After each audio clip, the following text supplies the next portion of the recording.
Okay, well, welcome everybody. It is 5 p.m. Eastern Time, 2 p.m. Pacific. I will go ahead and get this thing started. So, welcome back. Thank you for joining me. If this is your first time here, my name is Tara. I'm a mindfulness meditation teacher. I'm also participating in Dry January, and today is day 8. So, it's been a whole week without any wine. Um, And some observations I've made, it's even though it's taken me longer to fall asleep most nights, I have been sleeping much more soundly, only briefly waking up here and there throughout the night, which has been nice. Last night I slept 8.5 hours, which is very unusual for me, and it was really nice. My dreams have also been particularly vivid, which has made my sleep seem even more satisfying. So that's been nice. Over the weekend, my resting heart rate dropped quite noticeably. Normally, it hovers like around in the upper 60s, and it was 59 on Saturday. So that was an immediate change that I noticed. And yeah, so here we are. It was pretty easy to start this journey over the break. I homeschooled my 2 kids, and we were on the break for 2 weeks. I was on a break with them, and then we started everything back up this week, and, so it's been hectic getting back to my normal routines, and things have become more stressful. And so I still get cravings, particularly right before dinner. That's when I would normally pour myself a glass of wine to kinda mark the end of my workday and move into the evening. And that's why I've scheduled these sessions for this time. I know that this is the witching hour for many of us. So many of you are at the end of your day right now, and you may be experiencing the same cravings or, same routines. So we'll get started in a moment. Last week, I was listening to the Alcohol Minimalist podcast, which I love. I recommend it to everyone. And the host, Molly Watts, discussed chronic stress and what that means to drinking habits. And I wanted to discuss that briefly tonight because it's the main reason why I often have a glass of wine or two at the end of a day. And it's something I've studied quite a bit in my own meditation training. It is important to understand when breaking the habit of reaching for alcohol or other substances, sweets, for example, when managing stress. So I just wanted to go over this briefly. So the limbic system, and I'm going to represent that with my thumb here. It includes the cerebellum and the brainstem. We can represent that with my wrist here. That's the most primitive part of the brain.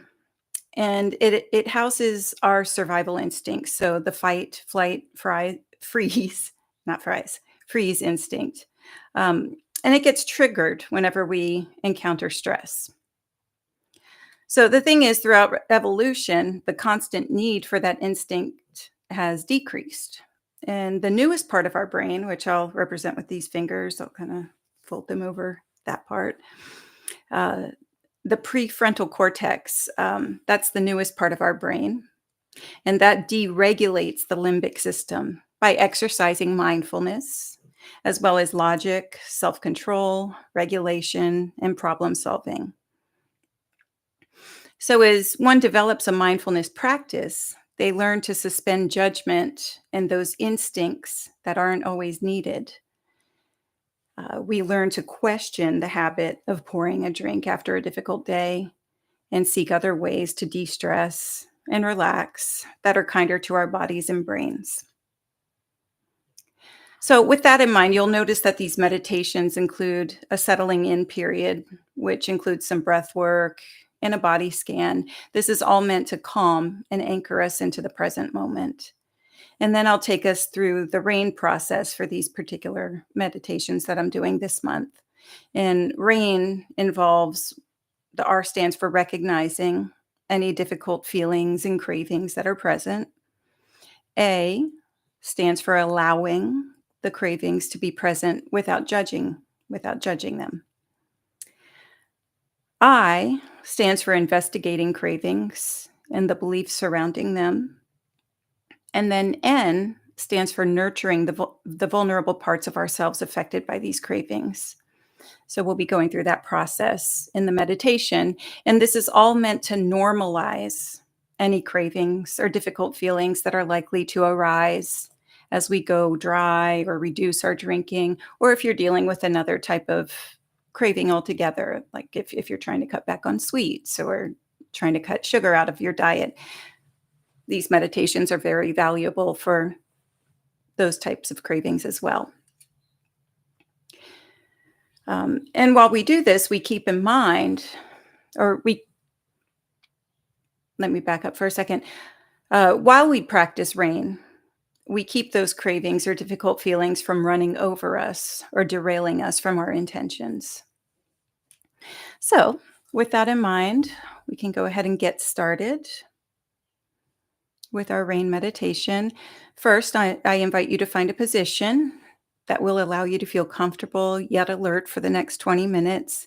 So you can be seated or you could be lying down, whatever suits you best today. Just kind of tune into what your body really needs at this point.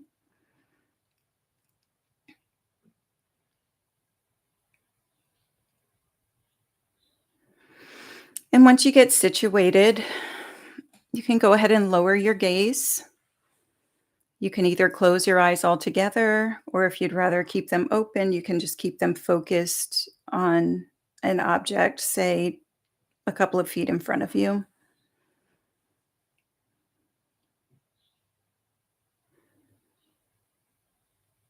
And as we get settled in here, I'm just going to lead us into the breath work.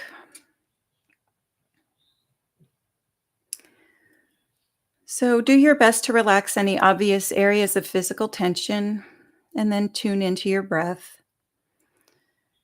Breathing deep into your belly for 3 seconds. 1, 2, 3. Holding for 2. 1, 2. And out for 4 from your belly, then your chest. 1, 2, 3, 4. Good. Breathing in again for 3. 1, 2, 3. Hold for 2. 1, 2. And out for 4. 1, 2, 3, 4. One more time in. 1, 2, 3. Hold. 1, 2. And out. 1, 2, 3, 4. Good. And now allow your breath to be natural.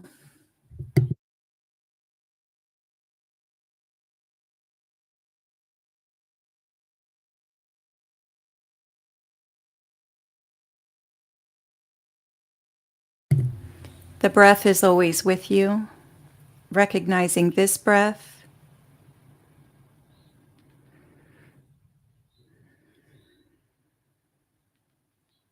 and this one.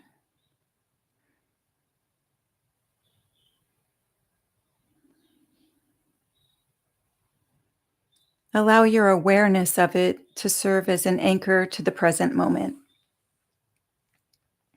If the breath is not a good home base for you, you might anchor your attention to another sensation instead. You could draw your attention to your hands and how they feel resting in your lap or on the sides of your chair, on the floor. You could also draw your attention to where your feet rest on the ground or where your back touches the surface that you're on. Sound can also serve as a great anchor. You might draw your attention to the soft noises around you, perhaps the hum of the heater, the ebb and flow of nature sounds, or traffic outside your window. the start and stop of voices in the other room.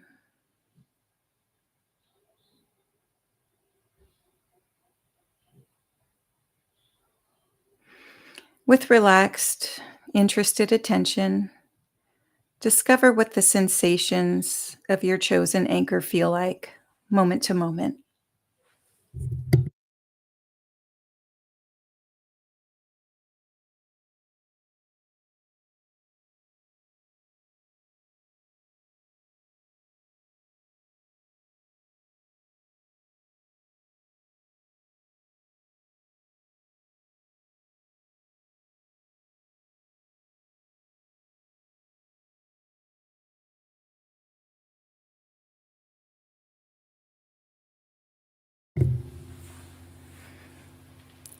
Where is your attention now? Each time you notice that your mind has wandered off is a moment of mindfulness. Gently bring your attention back to the breath's inflow and outflow, or your chosen anchor, offering a relaxed, wakeful presence.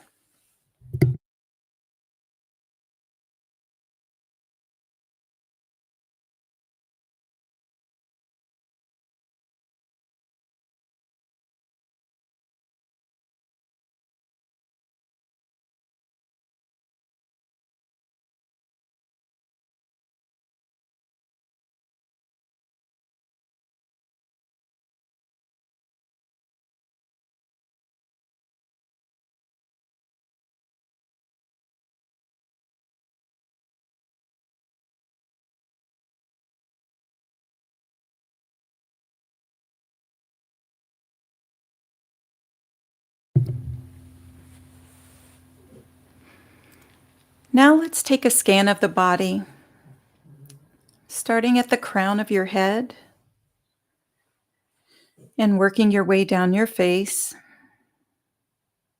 your eyes, your cheekbones, in front of your ears, your jaw, your mouth, and your tongue. And then down the front and back of your neck, the sides of your neck, down to the tops of your shoulders. Meet any areas of tension with kindness and do your best to relax them.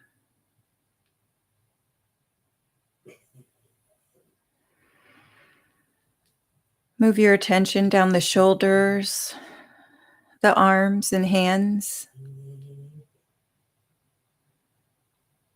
the fingers, the chest, and upper back. Again, relaxing what you can.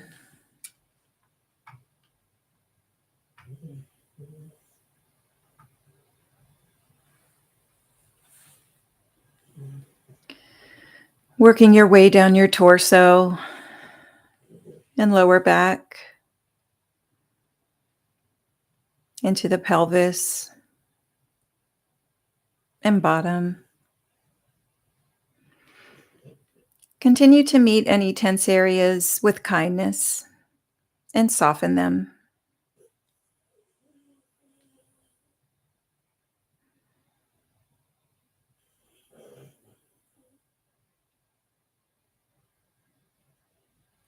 Now draw your attention to where your body makes contact with your surface.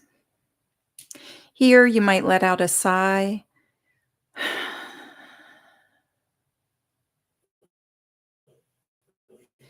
and imagine melting downward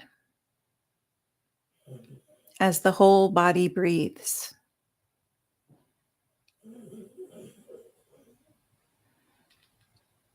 Allow the earth to hold you with patience and stability.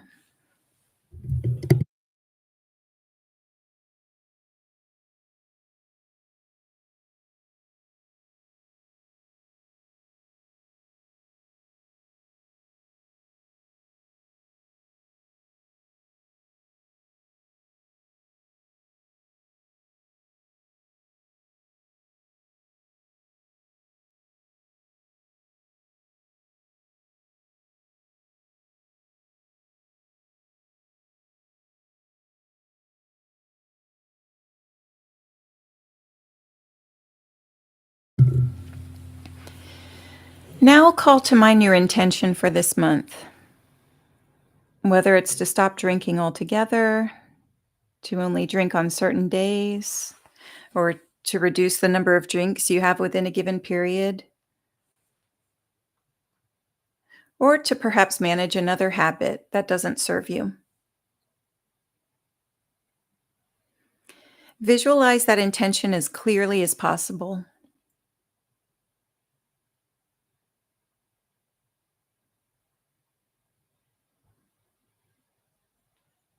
What does it mean to you right now and your plans for this evening?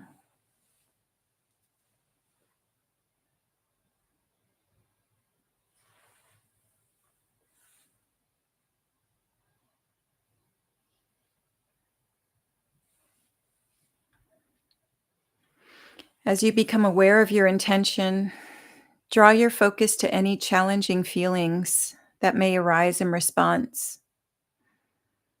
Maybe you sense some resistance, doubt, or anxiety. If this is normally the time of day when you would pour yourself a drink, you may be experiencing some cravings. Just take a moment to be aware of those feelings. What sensations are you most aware of? What thoughts, images, or even colors arise?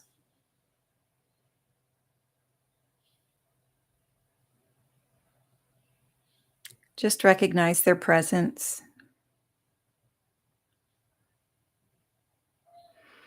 If your thoughts are racing, or if you're not sensing much at all, recognize that too without judgment. Just say hello to whatever is most dominant, perhaps the situation's overall tone.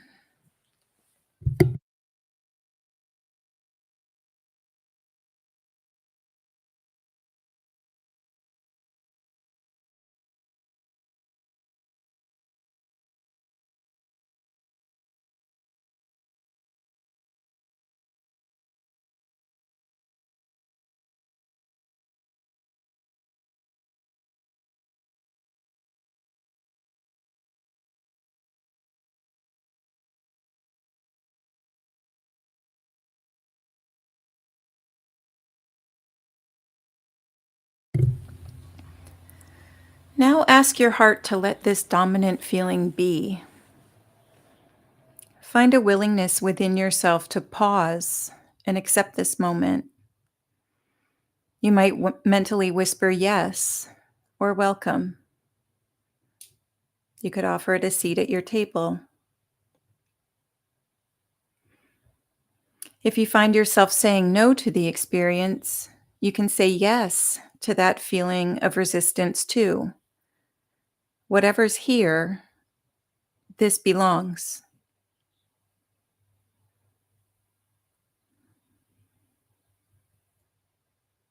This too.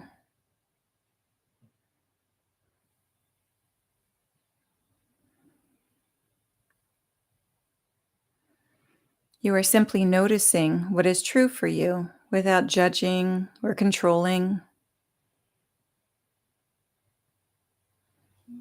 You can be like the ocean that holds all the different types of currents, all the life.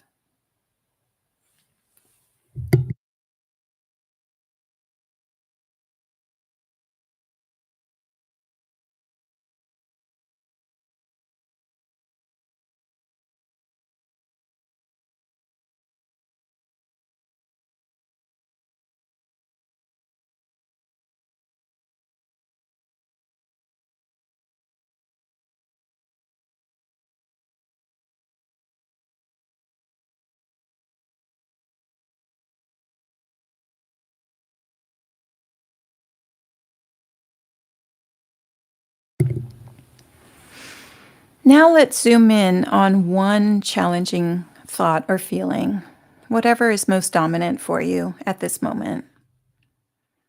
Approach it with curiosity.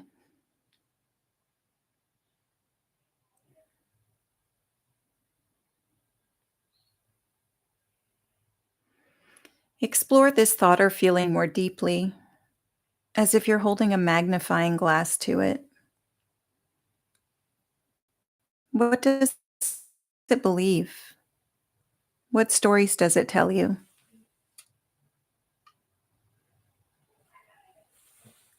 What does it think will happen if you don't drink or indulge tonight?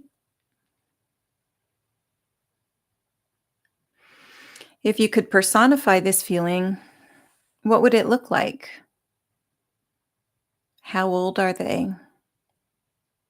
What does their voice sound like? Maybe you picture your younger self telling you how they feel.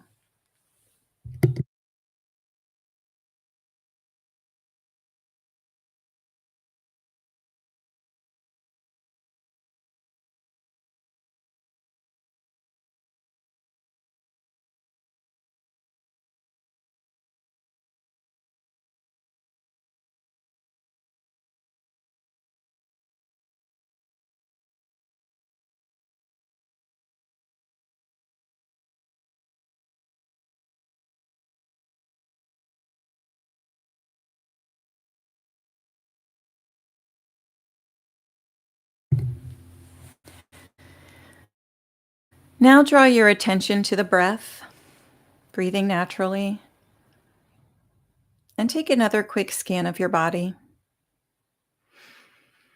Where do you feel this emotion or thought?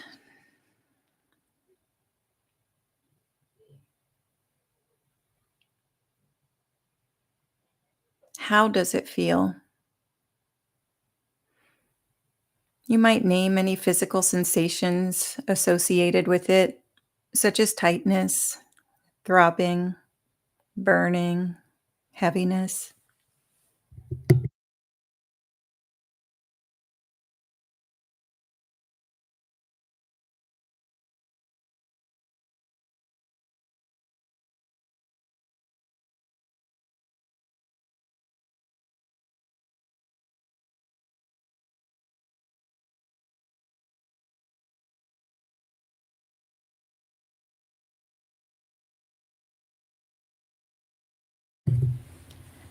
What does the most vulnerable part of you need right now?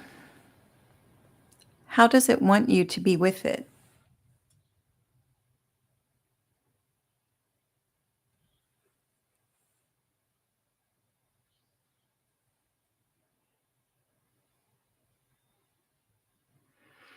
You might place your hand on your heart or wherever your body is affected, feeling the warmth from your palm, the reassurance.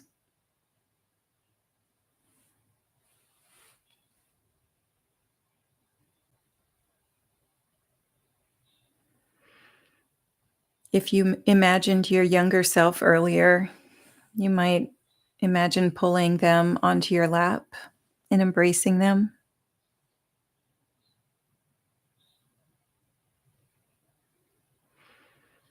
Or you might call on the presence of someone you consider deeply loving and understanding, such as a grandparent, child, or pet, living or deceased, or a spiritual figure. Feel their compassion flowing into you, supporting you.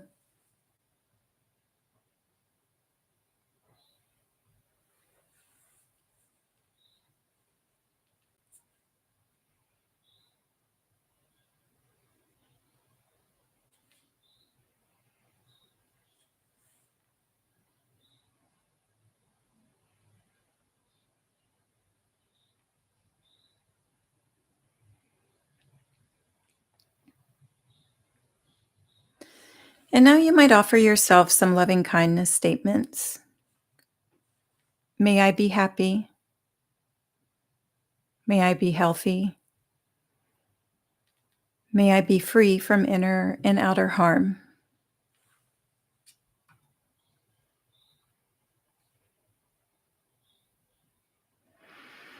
Discover what happens when you bring an unconditionally loving heart to the parts of you that are hurting or vulnerable.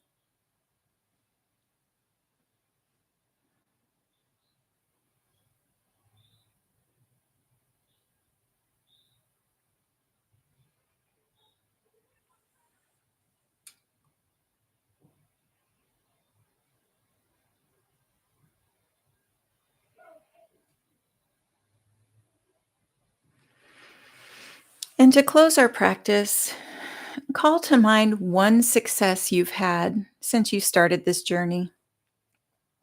It doesn't have to be a big one, just something that you can give yourself some credit for.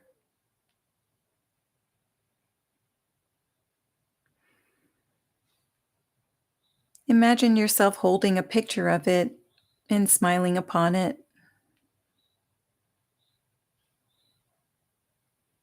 You might say to yourself, I am capable. Yes, I can.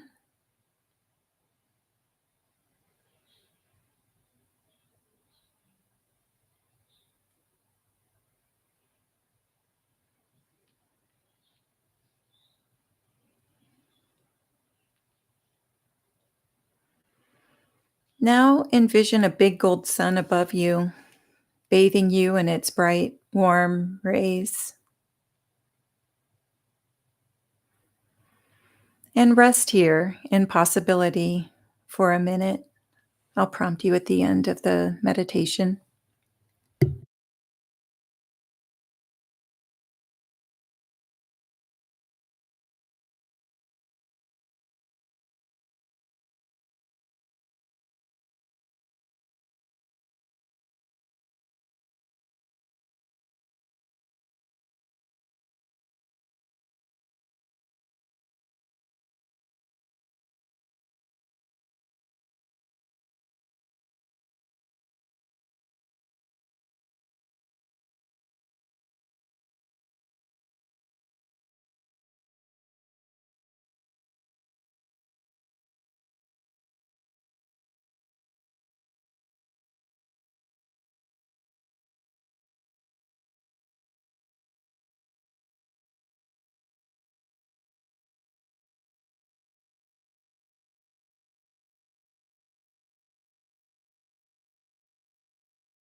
As you move forward with your evening, keep this image, this reassurance in mind. When you're ready, you can draw your attention back to your contact with the earth, its sounds, your breath.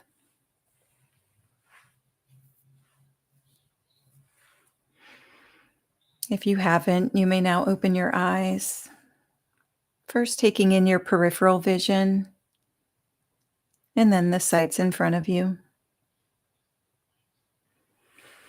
If it feels good, you may stretch or bend over. And when you're ready, just return slowly to an upright posture.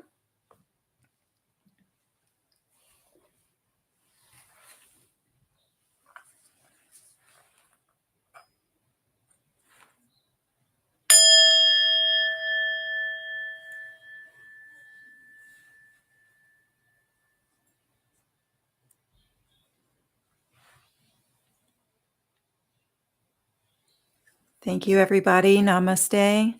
You're welcome to listen to the recordings whenever you want, of course. But as you move forward over the next couple of days, just try to keep this exercise in your back pocket.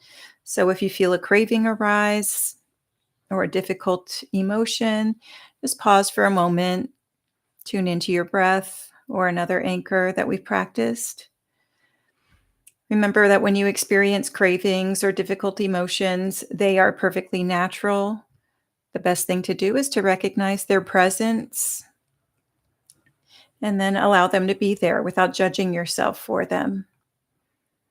And you might nurture yourself instead of giving into the craving or the difficult feeling, right? Instead of letting it run you over, you might nurture yourself by offering yourself some loving kindness statements or visualizations. Um, and you might remind yourself of any successes you've had so far. I mean, those are all encouraging signs that you've got this and you are capable of doing this. So thank you again for coming. I'll be holding these live sessions throughout January on Mondays and Fridays at 6 p.m. Eastern and again at 6 p.m. Pacific, and on Wednesdays at 5 p.m. Eastern and again at 5 p.m. Pacific. Thank you very much. And if you like these meditations, please give me a thumbs up. Please subscribe or follow my page. That'd be awesome. I'd appreciate it. Thank you very much. Have a good night. Bye bye.